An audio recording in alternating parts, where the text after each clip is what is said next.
I'm here to speak my circumstances. I'm here to speak what I've been educated on. I'm not gonna sit here and try to sway you guys either way. I want to leave you guys with information, and I want you guys to talk to your family members about it, your friends about it, your co-workers, your teachers, whomever you may cross paths with. I want you guys to get the information that I'm about to deliver to you guys and spread it. Keep spreading it so people become more aware of why we're here. We're here because as a minority first, we fought for human rights. Under the Constitution, when the Constitution first established, there was the 3/5 compromise. 3 out of 5 slaves, AKA 3 out of 5 black people, counted as actual people. And that was only for tax and legislation purposes. So imagine you have a family of 5 and you have to decide which 3 of your people are gonna count as real people. They exist, they can stand here with you, but you have to say, well, mom and dad have to count, as 2 people. And maybe the firstborn probably will count too. These are the kind of situations that we started out with.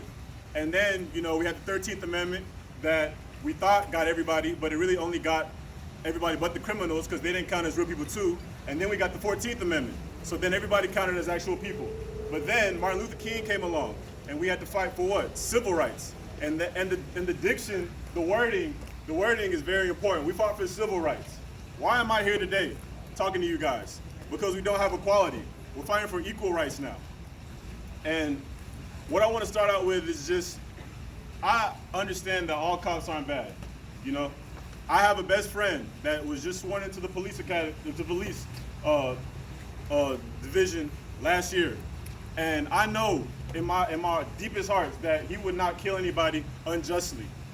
But just because I know that doesn't do anything for you guys. You don't know who he is. You don't know where he stands. You don't know anything about him. So what I told him and what I'll tell the police officers and everybody out here that's willing to listen is we're not fighting against the police. We're not fighting against races. It's black people against racism. It's minorities against racism. That is the battle. So anything that falls under that battle is subject to battle, honestly. And like I told him, it does no justice for me to know who you are personally and not spread the news. Police may feel that there's discord between them because honestly, Black Lives Matter movement started several years ago and nobody hopped on board. A few people hopped on board, but we weren't doing this a few years ago. And I'm thankful for the opportunity that we have now, but I feel like personally, the biggest fact, every corporation, every person, every individual is coming out saying that I stand with you, Black Lives Matter, Black Lives Matter. The one voice I honestly have not heard from is the police department. And I feel like that's where some of the tension is, because it's okay to hold each other accountable. I play football. I can't go to my coach and say, when I mess up, tell him, hey, the D lineman didn't do his job.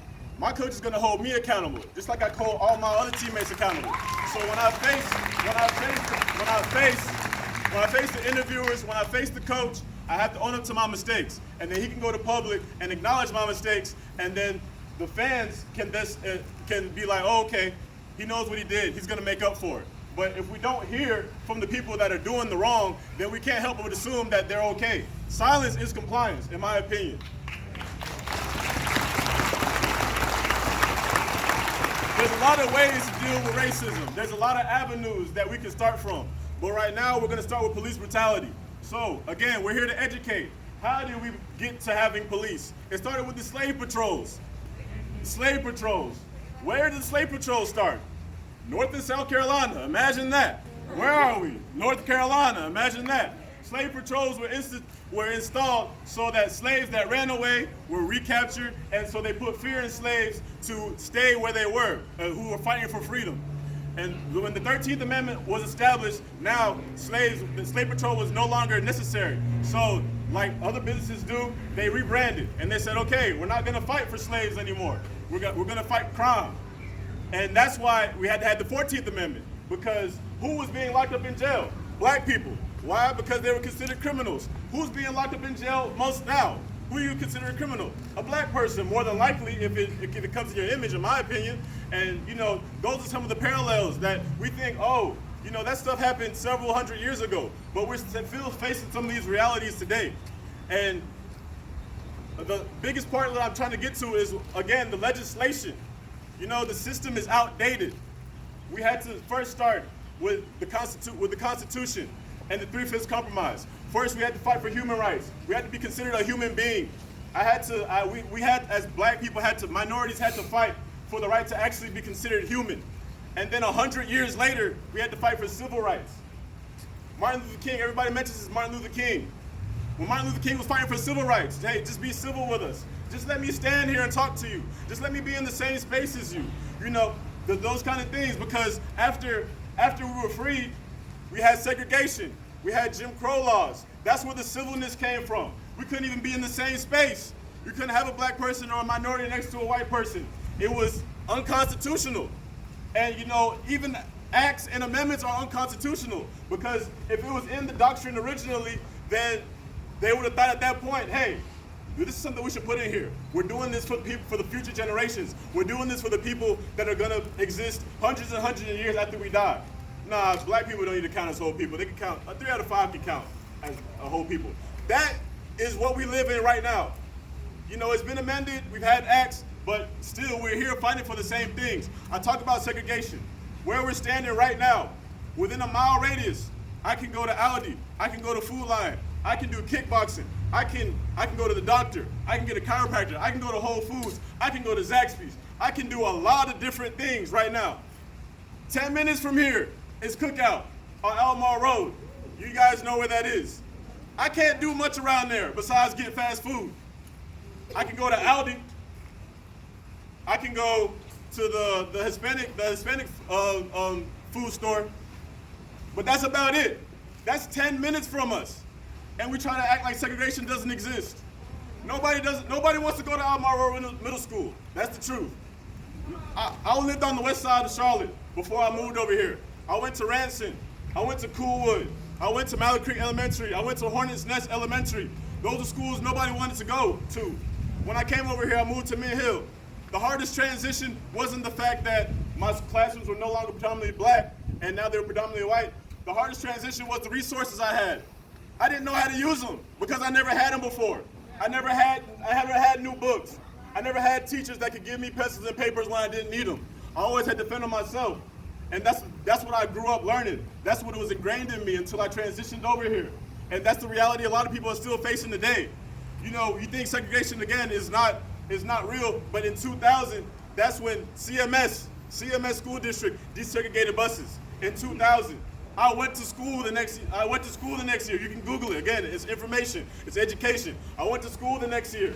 I was 1 year removed from being on an only black bus. That's the reality that we live in right now. And we talk about schools. We talk about segregation. We talk about racism, how it still exists. Last year, West Charlotte played Ardrey-Kell. Ardrey-Kell couldn't play the game at West Charlotte's basketball stadium because it was too small. How are 2 playoff contention teams without the same resources? Why can we play at Ardrey-Kell's basketball gym, but we can't play at West Charlotte's basketball gym? It doesn't make any sense. It doesn't make any sense at all. And just recently, Ardrey-Kell's rock was spray painted with Black Lives Matter, and it was X'd out. Somebody's being taught that. Somebody's being taught that. Whether it's in school, whether it's at home, somebody's being taught that. And I'm bringing the information now so parents can relay it to their parents and their family and their children and question these things that I'm saying. Please look it up. I encourage you to. And then it's hard. I'm sorry, it's hard. It's sitting on me heavy. It really is sitting on me heavy. But why are we here? Why are we here again? Police brutality. Like I said, we can start with a lot of things that deal with racism, but we're here for police brutality.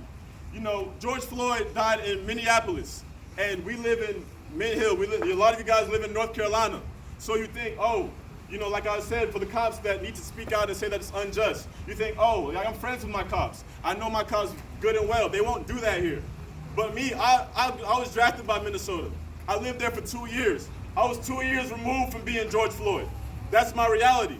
So just because it doesn't happen in your community doesn't mean it's not a reality I have to face every day. And I only have to face it because I'm a black man. And that's the truth of it. And that's not right.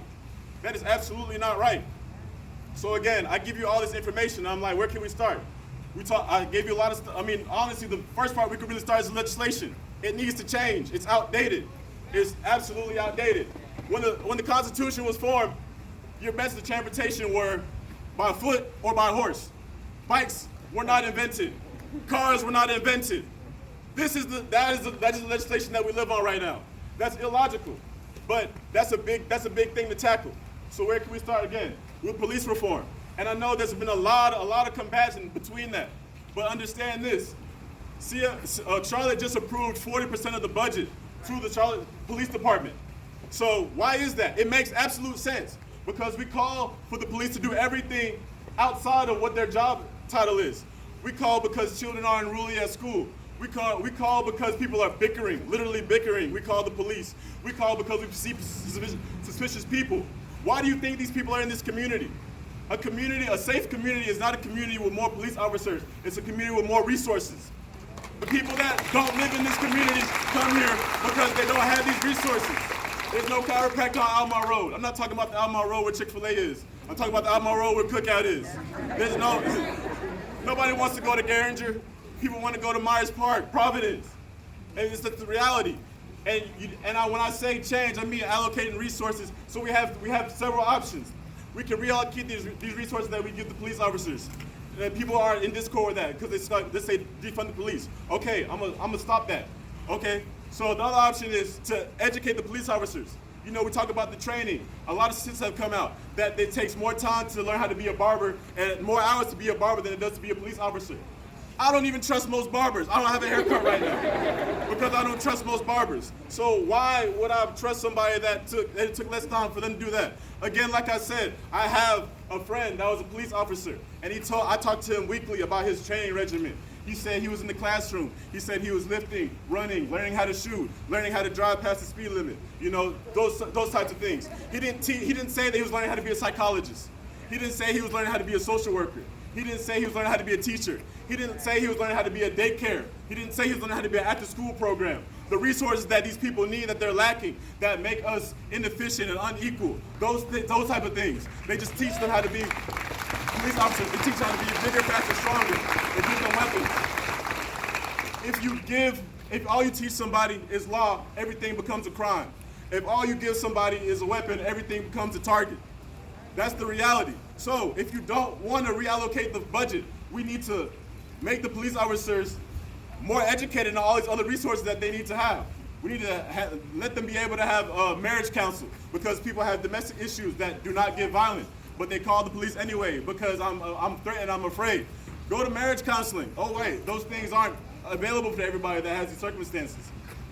Oh wait, a child is unruly. Let me call the police officer. When I was in Independence High School, if you got a 10-day suspension, you automatically got arrested. School to prison pipeline. Before you got out of high school, you were already a criminal. You were already registered as a criminal.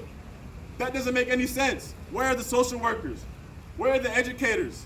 Why is that possible in a system that people consider equal?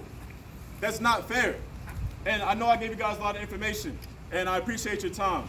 But I'm gonna just leave you guys with this quote by Martin Luther King. Everybody quotes Martin Luther King. Again, like I said, for Martin Luther King to give us civil rights, for just us to be civil. He got his house burned down. He got hosed. He got bitten by dogs. He got beaten up. He got thrown in jail. And eventually he got assassinated just so we could stand in the same place together. And now we're fighting for equality. But Martin Luther King said this, that the biggest adversary towards the Negroes' fight towards freedom is not the KKK, which somehow still exists today, but it's actually the white moderates who say, I agree with what you're fighting for, I just don't agree with your methods.